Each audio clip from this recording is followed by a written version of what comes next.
让俄军感到羡慕。中国的民营企业推出了一款飞行手雷，单兵实施的凌空轰炸时代即将到来。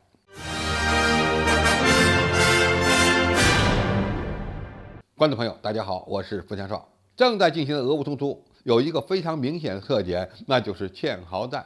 这看起来与一战、二战有点类似。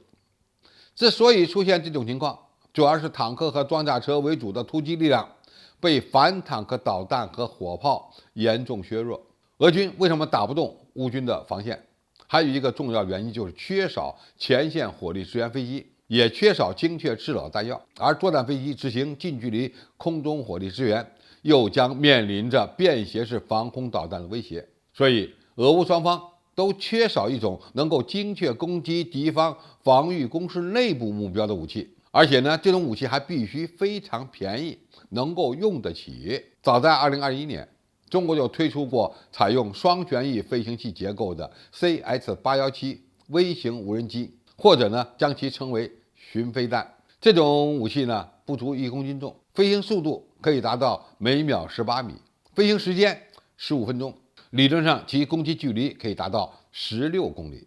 这种无人机能够钻入堑壕和碉堡里爆炸，比迫击炮还要准，专门杀伤对方的兵员。CS-817 微型无人机是中国航天空气动力研究院的产品。这款无人机更像是单兵巡飞弹，而且呢，价格也比较便宜。在俄乌冲突爆发之后，中国的民营企业根据实战需要，马上研制出了好几款飞行手雷，并且将参加今年，也就是2022年的珠海航展。这些手雷可能没有 CS-817 那么精密，但是非常有特点。其中的一种手雷采取共轴双旋翼的飞行方案，这与 CS-817 在气动设计上很接近，但是其下部的战斗部则选择了普通的手雷或炸弹，应该是一款比 CS-817 还要廉价的一种飞行手雷。另外一种名叫 SEL4-FL01 的飞行手雷，采用的是4旋翼解决方案，也就是说它的外形看上去有点像大疆无人机一类的飞行平台，只不过呢，它下面吊着的主要是手雷或者其他的一些作战载荷。其作战套件包括一个简单的遥控器和飞行手雷。该平台的飞行距离在5到15公里之间，其有效载荷在800克到4公斤之间。这些有效载荷可以是发烟器、杀伤手雷，甚至呢还能是温压弹，那可就厉害了。如果选择温压弹，就可以打击地堡、坑道、战壕里的有生目标。当然，如果你选择400克的巨能装药，甚至呢能够击穿全球现役主战坦克的顶装甲。这么一来，它就变成了一种非常廉价，甚至是最廉价的坦克杀手。当然，如果客户愿意多花钱，还可以为这种飞行手雷配备反辐射导引头，以便打击敌方的雷达、通讯系统以及电子对抗系统，从而呢使它变成一款非常便宜的反辐射导弹或者是反辐射巡飞弹。当然，如果把它们用于作战训练，那么其战斗部又可以换成模拟弹或发烟弹，而发烟的时间可以长达90秒。当然，它们也可以配合己方坦克的进攻作战。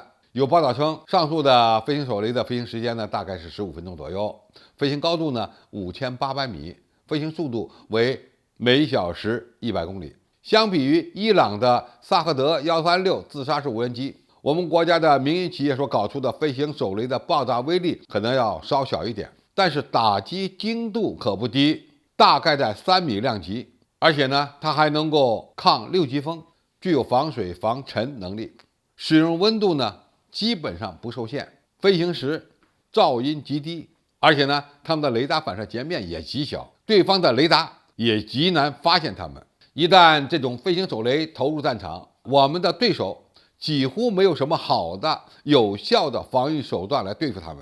而且呢，由于他们的噪音低、雷达反射截面小，往往能够打得敌人猝不及防。当然，上述这些中国民营企业开发的飞行手雷最大的优点是相当便宜。据网友估算，其售价不过2000元人民币，可以说是一种极为廉价的精确打击武器。俄乌冲突现在已经打了好几个月了，那么从战场上出现的新需求来看，中国民营企业可以给出一个完美的解决方案。这再次证明中国无人机产业链的强大。单兵飞行手雷时代的到来，意味着堑壕战已经彻底过时，也意味着巷战可能变成单方面的吊打。这也警示对岸的台军，别再想着以解放军玩巷战了。